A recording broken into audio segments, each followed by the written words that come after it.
Hi guys, this is App Unwrapper. I'm back with Astrologaster, and I'm going to continue where I left off. Enjoy!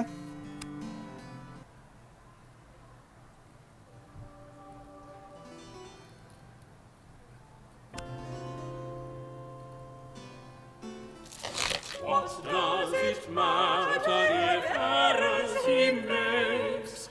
Let others mend other things else it breaks. Our Lord has much to gain for risks he takes. Commoners may must know, but they do only learn from their mistakes. Good day, my lord, and well met. Indeed, methinks I have not seen your lordship since last year, afore you set off with Sir Walter Raleigh to capture those Spanish treasure ships. Ah, yes. Doubtless you heard what became of that expedition. The town criers called it Raleigh and Essex's gold piracy fail, declaring it the biggest balls-up since the English Armada. Aye, 'twas most ill-mannered of them, if I may remark. The directions you gave me were entirely wrong, for we never came across the Spanish fleet. Indeed, we found ourselves becalmed in the middle of the Atlantic Ocean. Raleigh blames me for it, and although I did explain to him that it was entirely your fault, as I had gotten the navigational coordinates from you, that seemed to bother him even more. My lord, I am full sorry for any error I may have made in my calculations. Forsooth, I pray I may assist you better this day. What is it you would ask of the stars? I would have you tell me how I might regain the favour of the Queen. Indeed, 'tis strange she has not yet gotten over her displeasure, for the incident did occur many months ago. And we had every intention of returning her warships, filled to the brim with gold, I might add. Besides, how in the devil's name were we supposed to know the King of Spain would choose that very same month to invade England? I have not the power to predict the future. Well, nay, but I have, my lord, if you had asked me to. Verily, 'tis not to be borne. Only last week, at a meeting of the Privy Council, during a minor disagreement regarding the Catholic rebellion in Ireland, she called me an impudent lord-splainer, whereupon she rose from her chair and molly-whopped me in the face. I half drew my sword upon her. You mean the Queen? Aye, indeed. Her behaviour was most shocking. I even asked the royal physician whether she may have lost her mind. She is, after all, most elderly. But Mr. Smith assures me she is in very fine health and is in full control of her faculties. Her Majesty's behaviour is a mystery indeed, although mayhap it should not surprise us.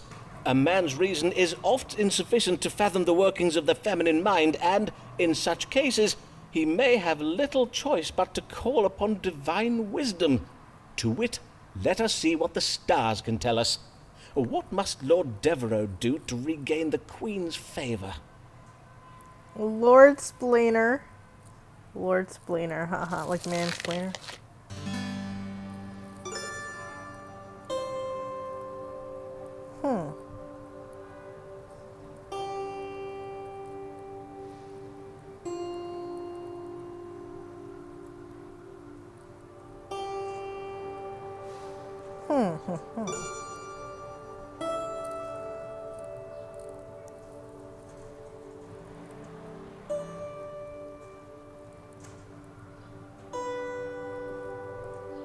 Let's choose B. To regain the Queen's favour, you must demonstrate your fealty to her, your loyalty as a peer of the realm who sits on her Privy Council. To this end, the stars suggest you offer to lead a military campaign to put down this Catholic rebellion in Ireland. Your lordship is, after all, a great military leader. What better man for such a task than the hero of Cadiz? Verily, 'tis no ill idea. 'Tis no ill idea at all. Yes, indeed, I shall offer to put down the Irish for her. Forsooth, how difficult could such a mission be? I shall quickly defeat those fen-sucking muck-savages and be back home by Christmas. Huzzah! Huzzah! Godspeed, my lord. Huzzah!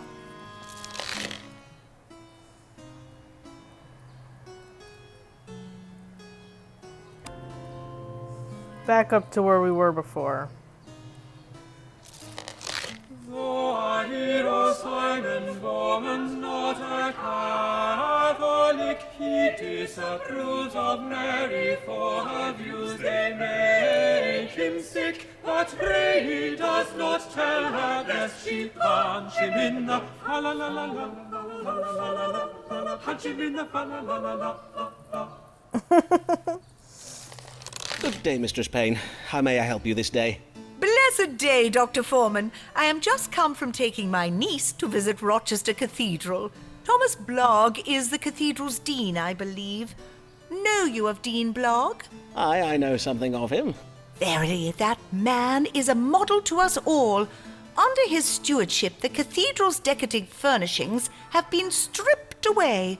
He has even replaced the silver candlesticks with pewter. Such pious modesty in the sight of God. Has he indeed? How very interesting. And, godly, yes. But what is it that brings you this day? Before I begin upon my business, Dr. Foreman, I must insist you acknowledge your failings. You were most wrong to frighten me with these notions of England being invaded by the Spanish. Ah, yes, that. Though, to be fair, I do not think anybody could have predicted the storm that sunk the Spanish ships. It was most unexpected. And we must give thanks to God for the divine vengeance he wrought upon the heretics. I did hear that by morning our beaches were verily littered with the corpses of Spanish sailors. Praise be to the Lord, his glory to behold. Yes, praise be. But all the same, you seem anxious this day, Mistress Payne. What is troubling you? Indeed, I am troubled, Dr. Foreman. I fear for the Queen's health. Everyone is saying that as she is exceeding old, she is soon to die. Ah, yes, I quite understand your feelings, madam. How we love our good Queen Bessie. Long may she reign. But will she? That is the question, is it not? For she cannot live forever, and when at last she does expire, we shall be stricken with such lamentation and grief. Mayhap you, but not I. Elizabeth Tudor is naught but a sceptred whore, but still a whore who presides over the Church of England and keeps Rome at bay. And without an heir, who knows what manner of foreigner may succeed her when she dies? For all we know, he may flood the land with foul popery. Foul popery? I take it you do not care for dried floral arrangements. But, madam, surely fresh flowers are more customary at royal funerals. Did you not heed me, Mr. Foreman? I wish to know whether the English throne is safe from a Catholic successor. Ah, yes, of course. Then let us consult the stars. Is our Queen's long reign in danger of ending soon? And if so, do we risk a Catholic succeeding her to the throne?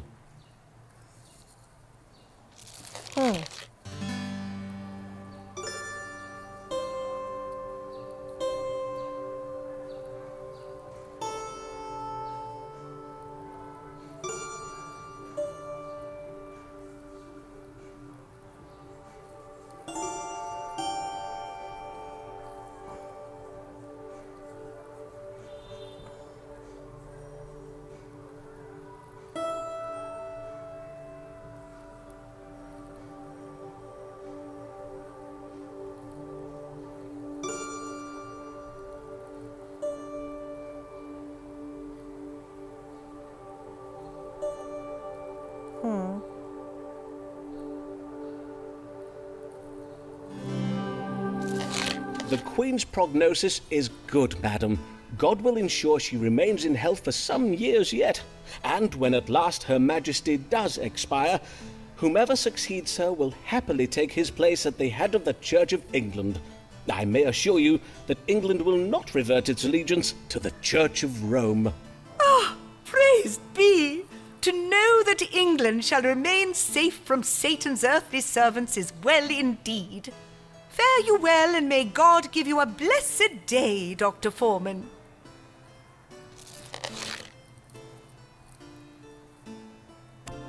Well, that's not much.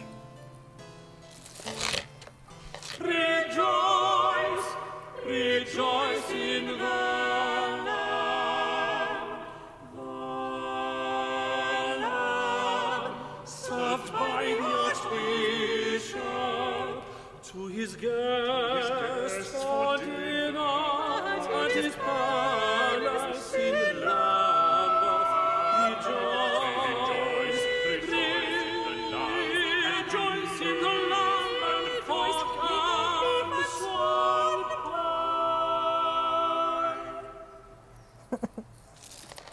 Good day and well met, Lord Archbishop.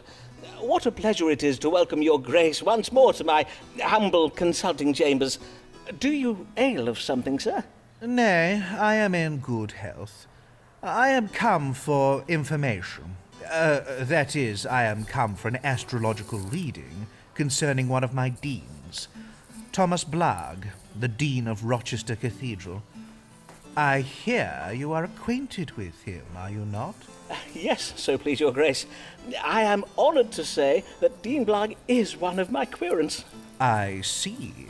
What a remarkable coincidence. Then you may know that Dean Blagg has been petitioning me to promote him to the rank of bishop, specifically to grant him the vacant seat of the bishopric of Salisbury. I wonder if you, that is, if the stars and planets and so forth, might tell me if there be any reason why Thomas Blagg might not be a fitting candidate for such a position of responsibility. I see. Then let us see what the stars can tell us. Should Thomas Blagg, Dean of Rochester, be made the Bishop of Salisbury? Wait.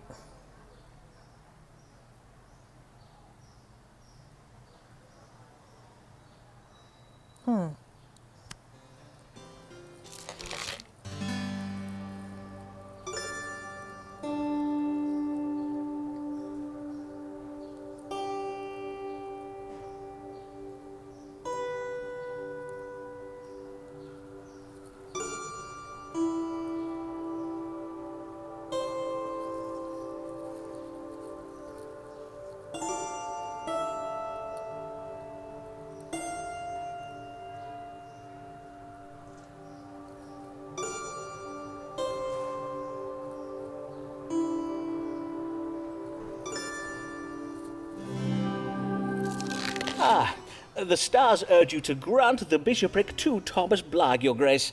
Oh, indeed. Aye, for it seems that as Dean of Rochester Cathedral, he has proved himself to be a competent and frugal manager of church funds. Indeed, I have heard he furnishes the cathedral very sparsely, so concerned is he not to waste the church's money. A competent manager, you say? Very good, very good. Then I suppose I shall grant Dean Blagg the bishopric. Before you leave, your grace, perchance I may broach a small matter of my own. Methinks you have the power to grant medical licenses, do you not? Although I am an experienced physician, you may have heard of my work during the plague of 1592, for instance, I am not technically licensed to practice medicine. It has been causing some administrative troubles of late. I wonder if your grace might condescend to help me by... You would have me grant you a medical license, would you? I suppose that might be arranged. Leave it with me, and I will have my chaplain look into it. I thank you heartily, your grace. Your grace is most generous. Oh.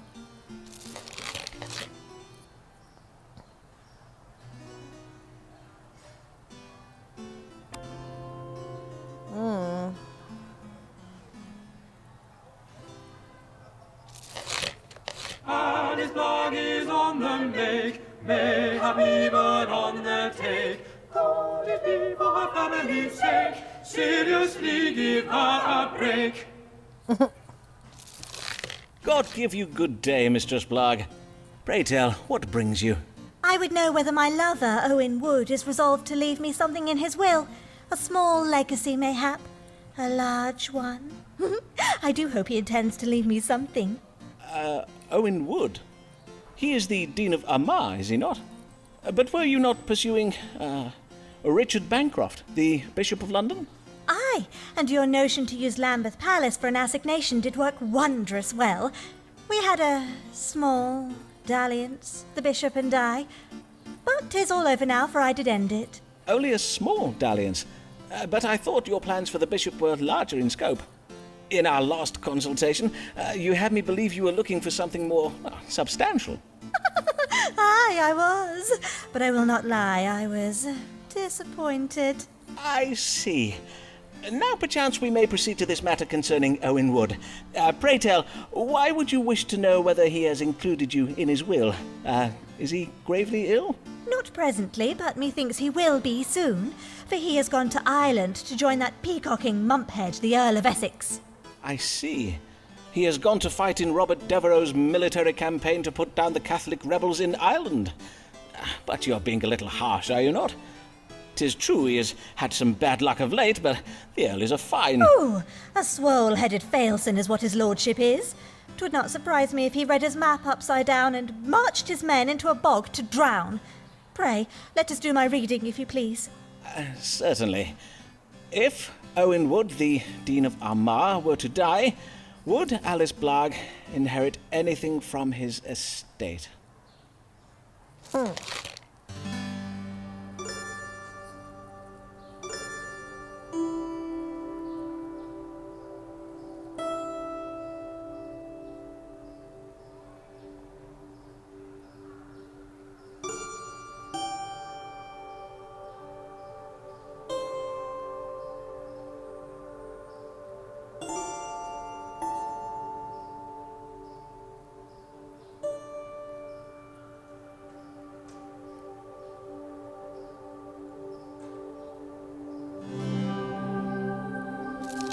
You are indeed mentioned in Dean Wood's will.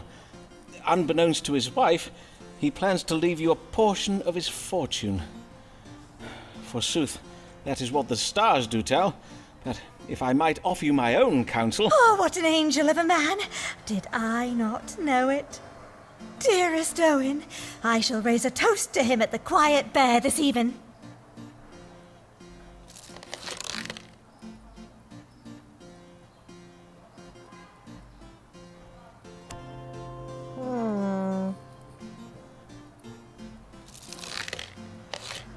Almighty God, shelter thy servant Thomas Blagg.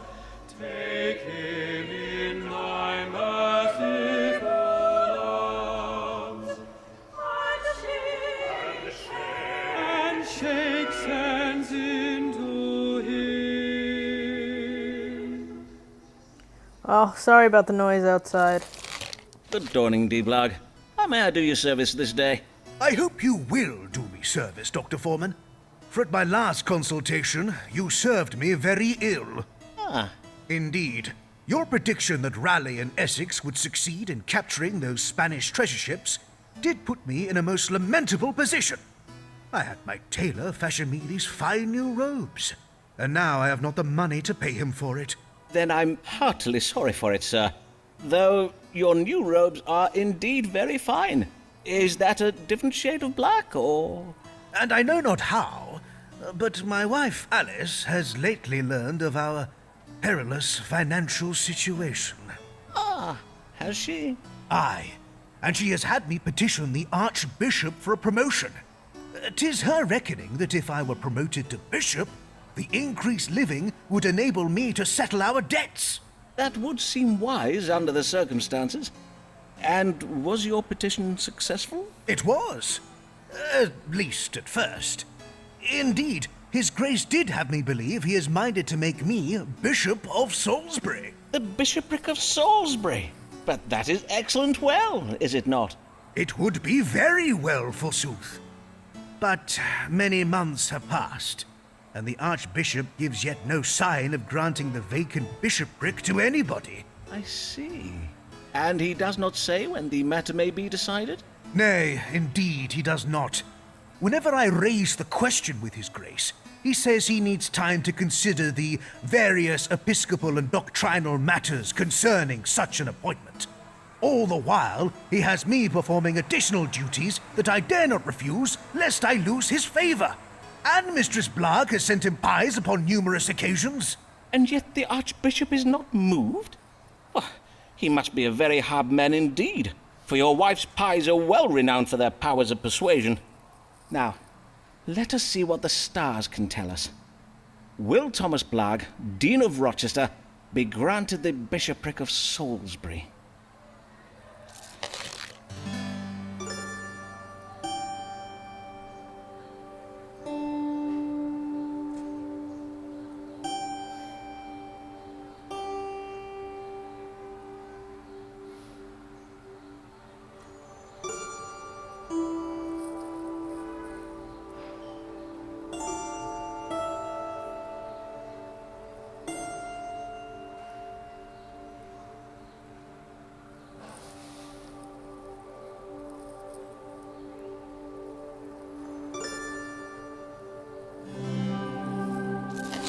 the stars do confirm that you will be granted the bishopric, for you have acquitted your duties well and proved yourself a skilled administrator.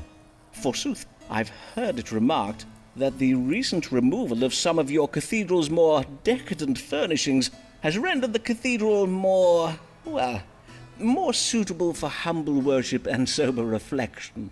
Blessed news! And upon which day will I be ordained? I must inform Mistress Blark, so that she may prepare our household for removal to the Bishop's palace at Salisbury. Well, I would advise you and Mistress Blarg not to act too precipitously, for the stars indicate that you may need to exercise the Christian virtue of patience, as... Patience? Sirrah, do not speak to me of patience.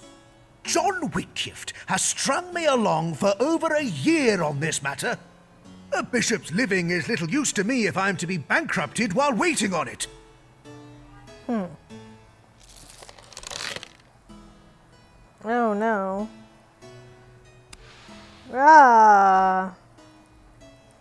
Alright, I'm gonna take a break. That's Astrologaster, check it out. I think I need to pay closer attention to how they all connect because, I mean, I'm not really trying so hard. I'm kind of just, a lot of the time, choosing what looks fun, but if you really want to do what's right, you probably have to pay much closer attention to what you're telling each of them. Anyway, check it out. If you enjoyed this, please subscribe to my channel. Thanks, bye-bye.